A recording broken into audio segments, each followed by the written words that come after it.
Hello, welcome back. In the previous episode, we were learning something about the software process, i.e., the software specification, the software development, the software validation, and the software evaluation.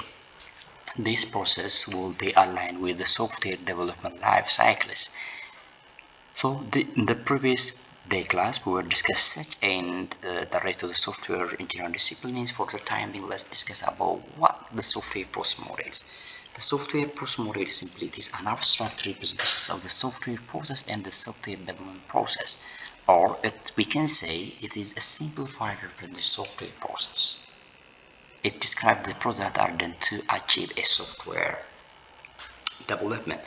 So, in a software process, we will abstractly represent the software development lifecycle and the software process. So there are different kinds of software process models. Let's say we have the classical approach, is the traditional or the oldest software process model, that is called the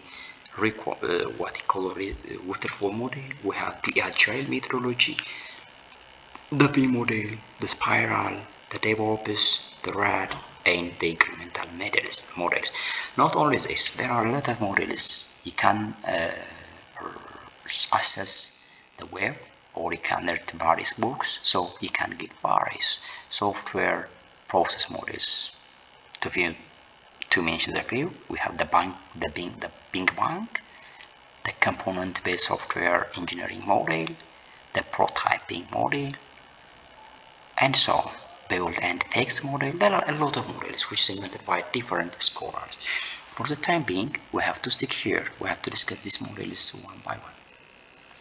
So when you say a waterfall model, it indicates that it is a linear sequential model. It means that we can move to the next phase after finalizing the previous phase. For example, here we have a certain phases. Here we have a sixth phase. So we cannot move to this phase or to the design phase unless in the otherwise,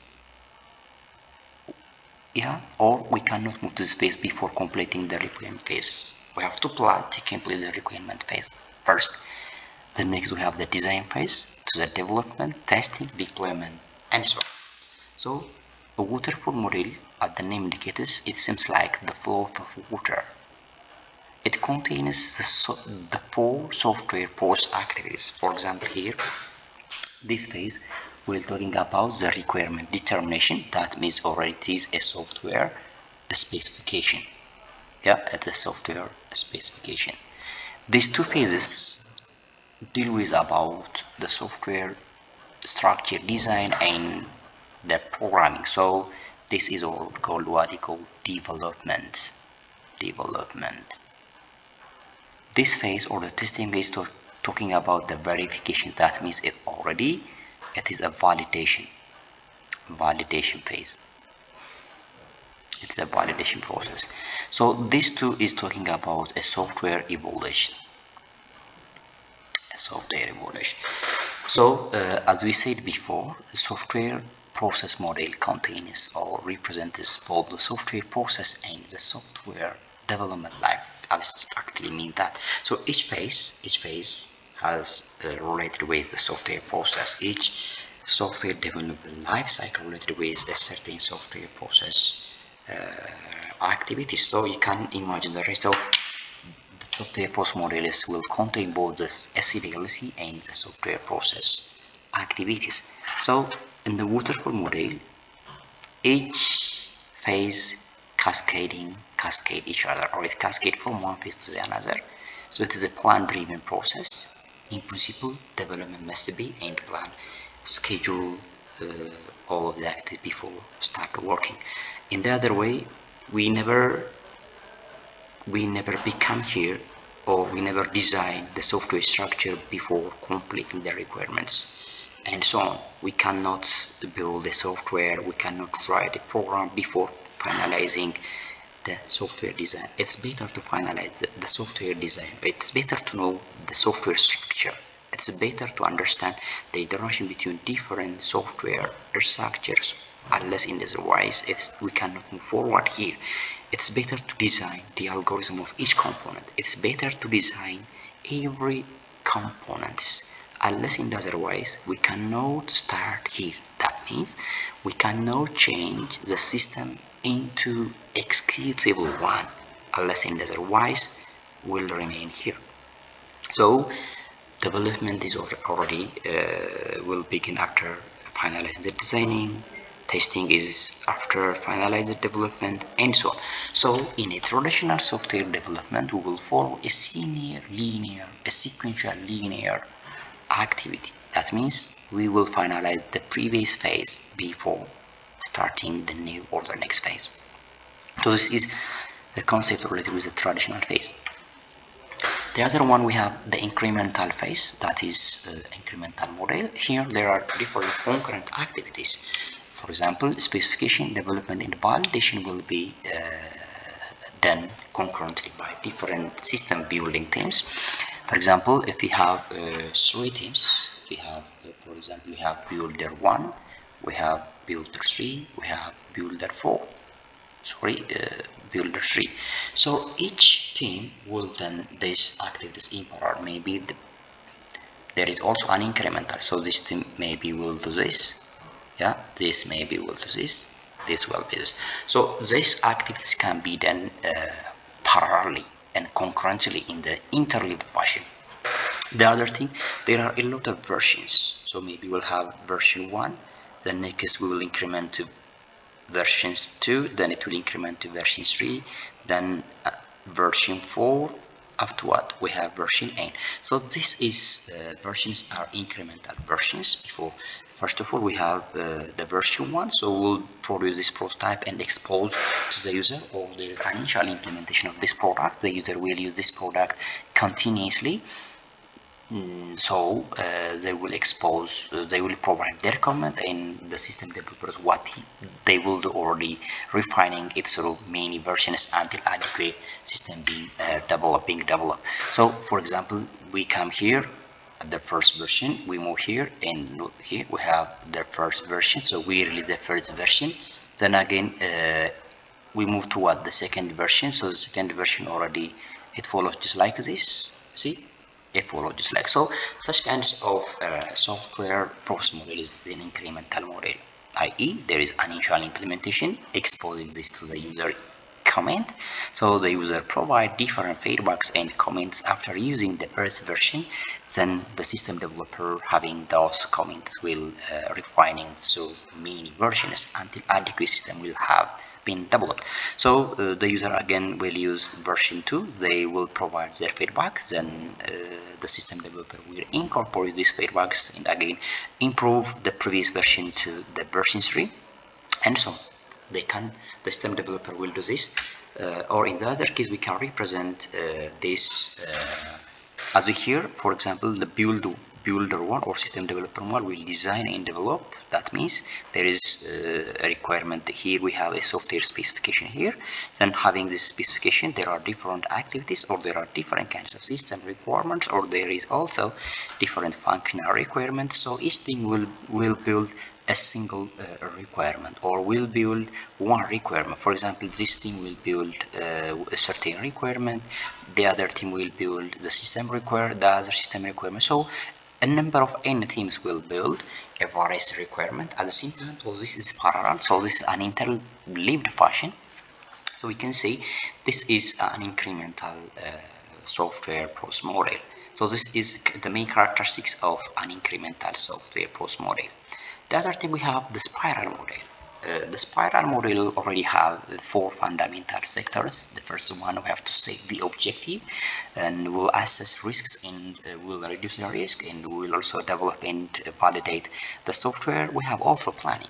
So the spiral model, as the name indicates, is represented by the spiral. Look here, we have the spiral, or it has 4 sectors. So we will review something and start here, then we can move, you see, and like this, yeah, and like this. So it's a backtracking. For example, this is the first cycle, so we repeat again here, yeah, we repeat again here, and we finalize the cycle again, and we will repeat until what?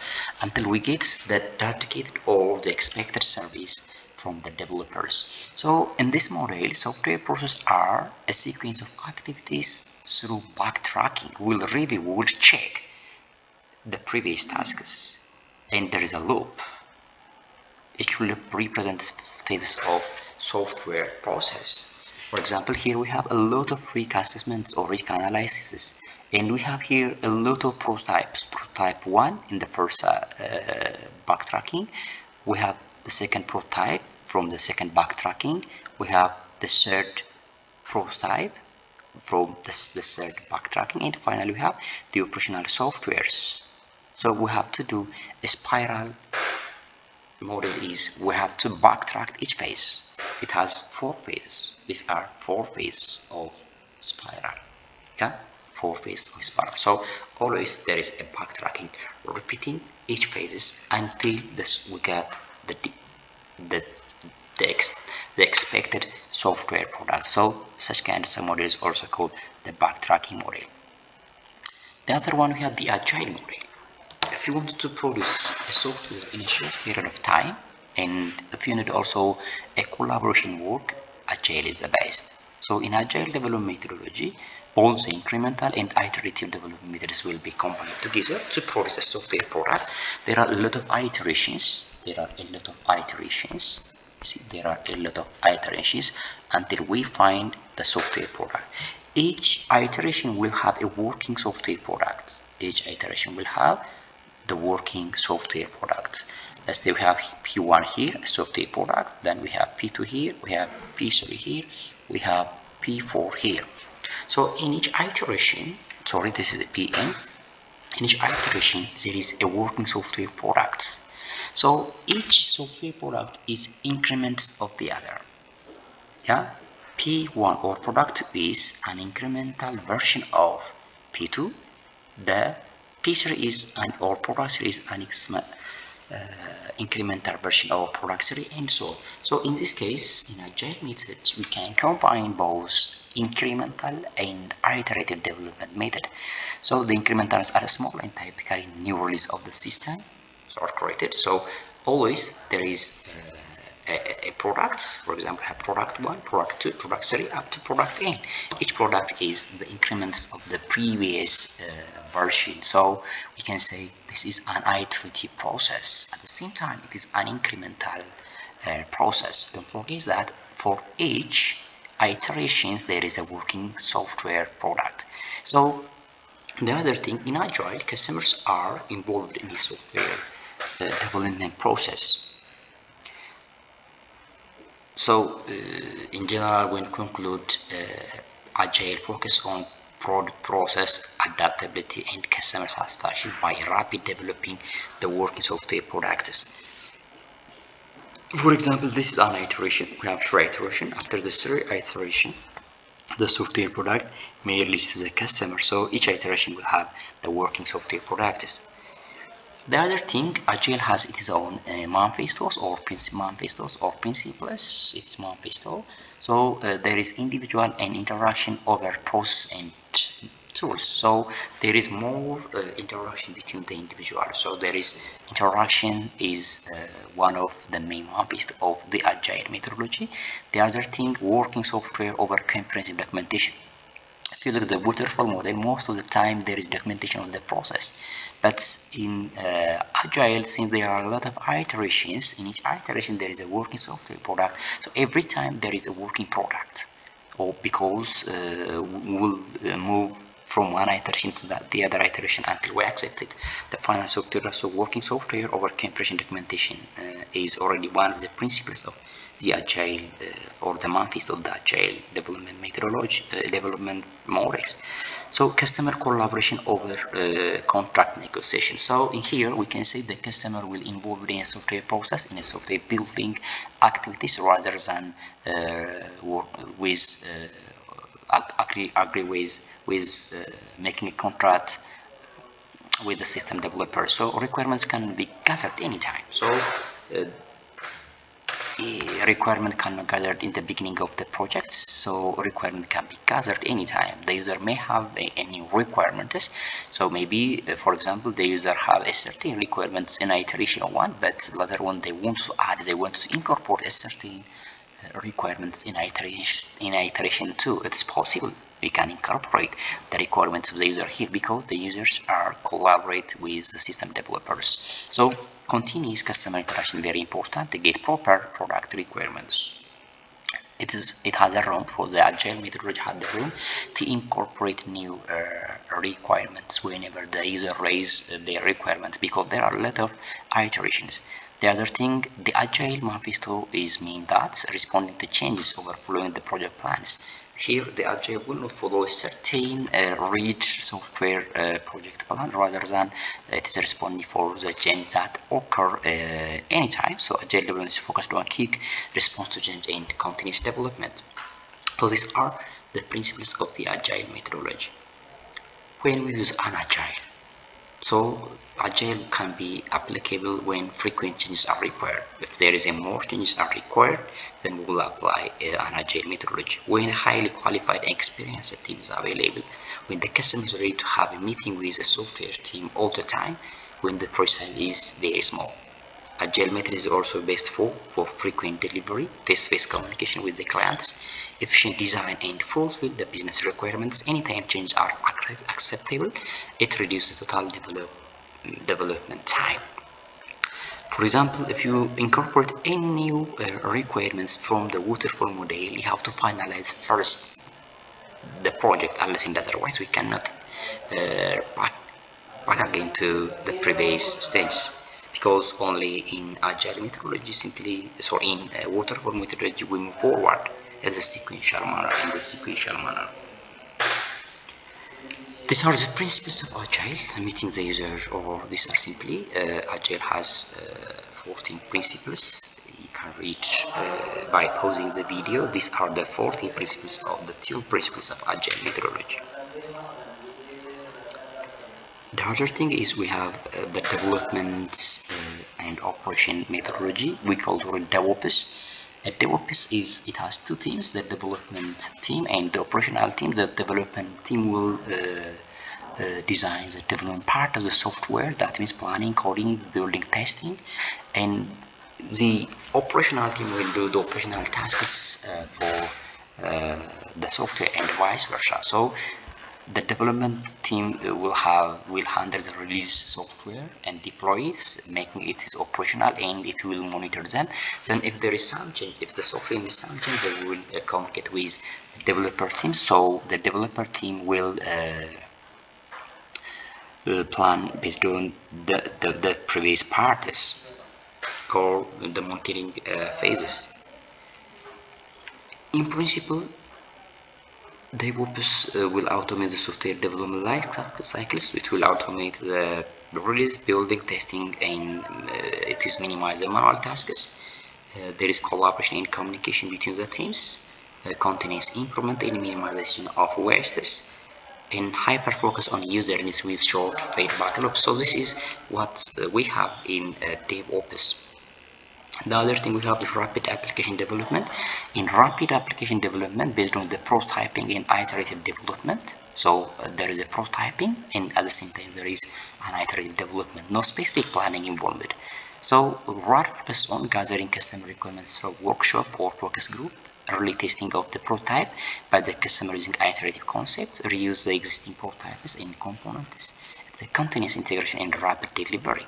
A software developed methodology that is minimal planning in favor of rapid prototyping. So here is there is a customer involvement, but it is not just like that an agile, but within a workshop or a focus group, the developer teams may collect the requirements from the user, and having that in mind, they will produce a certain prototype.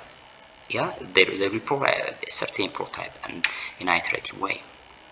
So RAD has the following stages or phases: the business modeling, So the software development will understand the business domain very well. Having that mind, they will model the data from the business model, and they will understand also what kinds of process modeling are there. There is application generation, test, and cutover are the phase of the RAD model.